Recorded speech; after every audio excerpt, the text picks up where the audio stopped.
a great piece in today's Financial Times by Andrew Smithers. It's titled A World Awash with Debt. The net of which is that we need to stop the policy that Ronald Reagan started in the mid-1980s of allowing CEOs to be paid with stock. Because of that, CEOs are having corporations do all kinds of things. The most recent is that they're borrowing money to buy their own stock back so that the stock becomes more concentrated and thus more valuable so that the CEOs can cash in their stock options at a higher profit, make more money off the stock options. Screws the customers, screws the economy, screws the company. Instead of investing in the business, instead of growing the business, they're simply jacking up the stock price because they're paid with stock. We need to put an end to this. Go back to the rules we had before the Reagan Revolution, where the only way that you can pay an employee of a company is with dollars. I actually wrote a chapter about this in my book, Rebooting the American Dream. It's a big deal. That and Reagan's tax cuts were some of the greatest crimes that this guy perpetrated against the economy of the United States, that to this day are setting us up for the crash of 2016, or maybe 2015, or maybe even 2014. And, here it is in today's Financial Times, a couple of shocking things.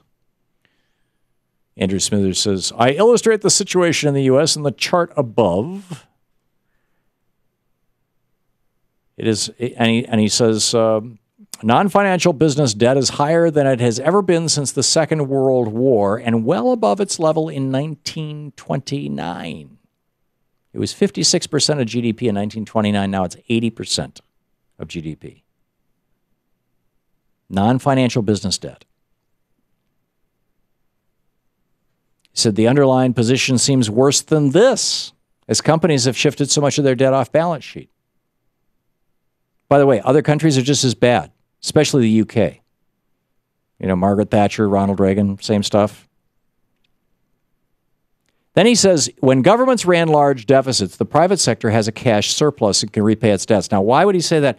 Because the government debt is savings in the private sector. It's private sector cash. The larger the government debt, the larger the private sector debt. Cash. So companies can pay their debts.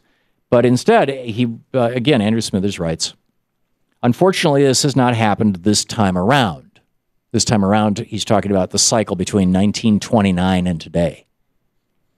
In the UK and the US, the reasons are quite simple. Companies have been leveraging up. In other words, they've been borrowing money to buy back their stock, their equity, buying back equity, he says.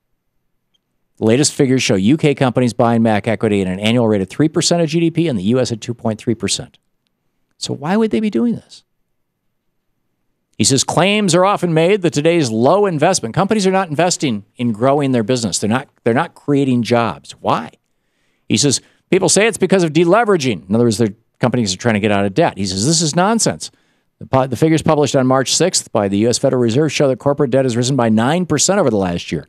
What's actually going on, Smithers says, and I quote, companies in the UK and the US prefer to buy back shares rather than invest in equipment. Why? Because their managements are paid huge bonuses, which are boosted by buybacks and held back by investment. In other words, CEOs make more money when their company borrows money and buys its own stock than they do when their company invests in new products. This is insane. And it's setting up a crash. This is the Thom Hartmann Program. It's like T.S. Eliot, this is the way the world shall end, not with a bang, but a whimper. And most people are unaware of this.